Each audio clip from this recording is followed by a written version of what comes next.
गुरु ने न पकड़ी होती बाह, सखेरे में तो बह गई होती। प्रभु श्री राम की आज्ञा पाकर हनुमान जी महारानी मैनाकनी के महल में जा पहुंचे। रात्रि का दूसरा पहर बीत चुका था। राजभवन में सन्नाटा था। सेविकाएं और द्वारपाल भी निद्रा के आगोश में जा चुके थे। हनुमान जी ने रानी मैनाकनी को जगाया। उठो महारानी, जागो। रानी मैनाकनी हनुमान जी की आवाज़ सुनकर जाग गई। फिर हड़बड़ाकर उठ बैठी और अचंभित सी होकर बोली, पवन पुत्र आप इस समय? हाँ महारानी, मैं तुम्हें सचेत करने आया हूँ कि मसेन नाथ को यहाँ रहते हुए 12 वर्ष का समय बीत चुका है और तुम्हें पुत्र की प्राप्ति भी हो गई है। इस समय मसेन नाथ को वापस लेने के लिए उनका शिष्य गोरखनाथ यहाँ आ पहुँचा है। मैंने उसे समझाने का बहुत प्रयत्न किया, परंतु वह अपने निश्चय पर अडिग है। वह एक बड़ा योगी है। वह मसेन नाथ को यहाँ से ले जाने आया है और लेकर ही जाएगा। इसके लिए उसे भले ही आकाश पाताल एक क्यों ना करना पड़े। यदि तुम अपनी किसी बात से उसे रोक सकती हो तो रोक लो।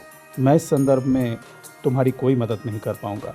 ऐसा कहकर हनुमान जी वहाँ से अंतर्ध्यान हो गए। चिन्नापट्टम से चलकर गोरखनाथ कलिंगा के साथ त्रिया राज्य की राजधानी श्रीमुंड में जा पहुँचे। कलिंगा ने अपने आगमन की सूचना राज दरबार में पहुँचा दी। वहाँ से आदेश आते ही कलिंगा ने गोरखनाथ से कहा, हे योगी, अब आप भी अपनी योग विद्या से स्त्री रूप धारण कर लें और मेरे साथ राजभवन में चलें। गोरखनाथ ने पल भर में ही मंत्र पढ़कर अपना स्वरूप स्त्री जैसा बना लिया। उनका सुंदर रूप देखकर कलिंगा आश्चर्यचकित रह गई। एक पल को तो उसकी आंखें चौंधिया सी गईं।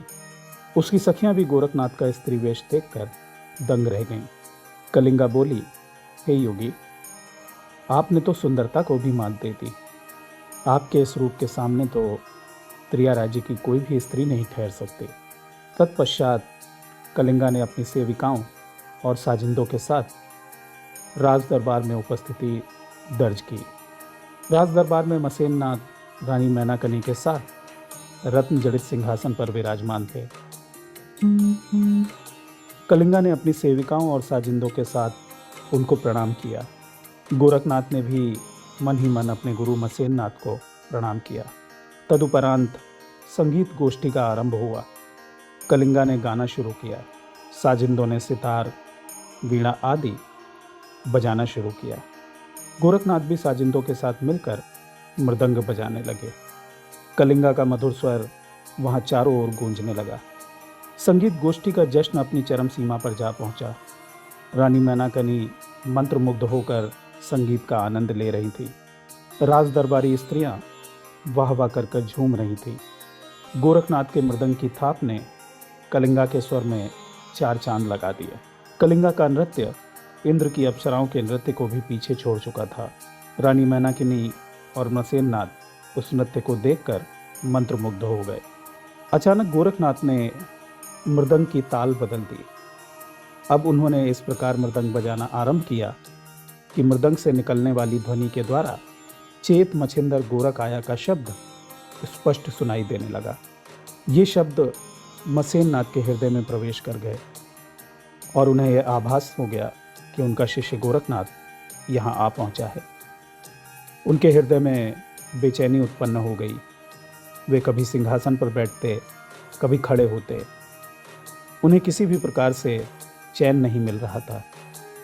तब उन्होंने रानी मैनाकनी के कान में धीरे से कहा, रानी, लगता है मेरा शिष्य गोरखनाथ यहाँ आ पहुँचा है। रानी ने चौंक कर पूछा, आपको कैसे पता? उस मृदंग से निकलने वाली ध्वनि को ध्यान से सुनो, उससे तुम्हें सब कुछ स्पष्ट हो जाएगा। मैनाकनी ने कहा, मुझे इसका ज्ञान नहीं है, आप ही बताएं। मसेन नाथ ने कहा, तुम ज़रा मृदंग की आवाज़ को ध्यान से सुनो। मृदंग से निकलने वाला स्वर साफ साफ कह रहा है, चेत मछिंदर गोरख आया। अब मैनाकनी ने कान लगाकर मृदंग के स्वर पर गौर किया तो उसे भी वही शब्द सुनाई दिए, चेत मछिंदर गोरख आया। अब उसकी समझ में सब कुछ आ गया था।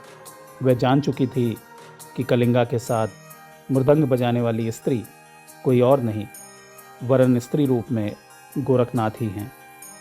रानी मैनाकनी ने कलिंगा और उसकी सभी सेविकाओं को इनाम देकर विदा कर दिया। महाराज मछेंद्रनाथ को उनके विश्राम कक्ष में छोड़कर रानी मैनाकनी अपने व्यक्तिगत कक्ष में आकर बैठ गई। वह बहुत चिंतित दिखाई दे रही थी। उसने अपनी खास सेविका को बुलाकर आदेश दिया कि वह कलिंगा के दल के साथ आई मृदंग बजाने वाली को उनके सामने पेश करे। कुछ ही देर में महिला बने गोरखनाथ रानी के सामने उपस्थित थे। कुछ क्षण रानी उनकी ओर देखती रही, फिर बड़े गंभीर स्वर में उसने कहा, आप कौन हैं? मुझे अपना वास्तविक परिचय दीजिए। यह सुनकर गोरखनाथ ने अपना स्त्री रूप त्याग दिया और अपने वास्तविक रूप को प्रकट करके कहा, हे रानी, मेरा नाम गोरखनाथ है और मैं मसेननाथ का शिष्य हूँ। यही मेरा वास्तविक परिचय है। आपके त्रिया राज्य में पुरुष प्रवेश वर्जित है, इसी कारण मुझे स्त्री रूप धारण करके इस दरबार में प्रवेश करना पड़ा। अब आपसे मेरा विनम्र निवेदन है कि मुझे मेरे गुरु से मिलवा दें। हनुमान जी रानी मैनाकनी को गोरखनाथ के विषय में सब कुछ बता चुके थे कि गोरखनाथ बड़े पहुँचे हुए और हठी हैं। वे मन में जो ठान लेते हैं उसे पूरा करके ही छोड़ते हैं। रानी समझ गई कि अब महाराज मसेननाथ से बिछुड़ने का समय आ गया है। यदि मैंने उन्हें हठात रोकने की चेष्टा की तो हो सकता है क्रोध में आकर गोरखनाथ मेरे त्रिया राज्य को ही तहस नहस कर दें। अतः वह बिना कोई प्रतिवाद किए गोरखनाथ को मछेंद्रनाथ के पास ले गई।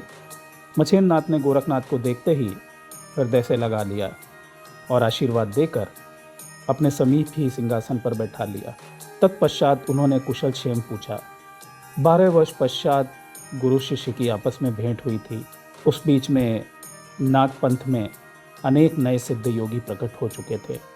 गोरखनाथ ने बद्रिका आश्रम में तप करने, कनिफानाथ से भेंट होने से लेकर अन्य घटनाओं का विवरण विस्तार पूर्वक कह सुनाया।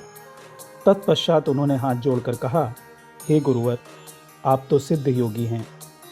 आपके प्रताप से ही मेरा यश फैला है, परंतु ब्रह्मचारी होते हुए भी आप इस त्रिया राज्य में कैसे आ पहुँचे और यहाँ भोग विलास में लिप्त होकर आपने अपने पंथ की मर्यादा को कैसे छोड़ दिया? इसका क्या कारण है? तब मसेननाथ ने बड़े ही धीर गंभीर स्वर में उत्तर दिया, पुत्र गोरखनाथ, तुम सत्य कह रहे हो, परंतु यह मेरी विवशता है कि मुझे यहाँ निवास करना पड़ रहा है। एक बार मैं तीर्थाटन करते हुए सेतुबंध रामेश्वरम जा पहुँचा तो वहाँ मेरी भेंट महाबली हनुमान जी से हुई। उन्होंने ही मुझे वचन लेकर यहाँ आने पर विवश कर दिया। उन्हीं के अनुरोध के कारण मुझे यहाँ रहते हुए 12 वर्ष व्यतीत हो गए हैं। कहते हुए उन्होंने हनुमान जी से हुई भेंट के विषय में गोरखनाथ को विस्तार पूर्वक सब कुछ बता दिया। फिर बोले, पुत्र, तुम किसी प्रकार रानी मैनाकनी को समझाओ, मैं तुम्हारे साथ चलने के लिए तैयार हूँ। सारा वृत्तांत सुनकर गोरखनाथ विचार मग्न हो गए। आज के लिए इतना ही। महाशक्ति आपकी रक्षा करें, आपके जीवन में शुभता हो, यही मेरी ईश्वर से प्रार्थना है। अलख निरंजन।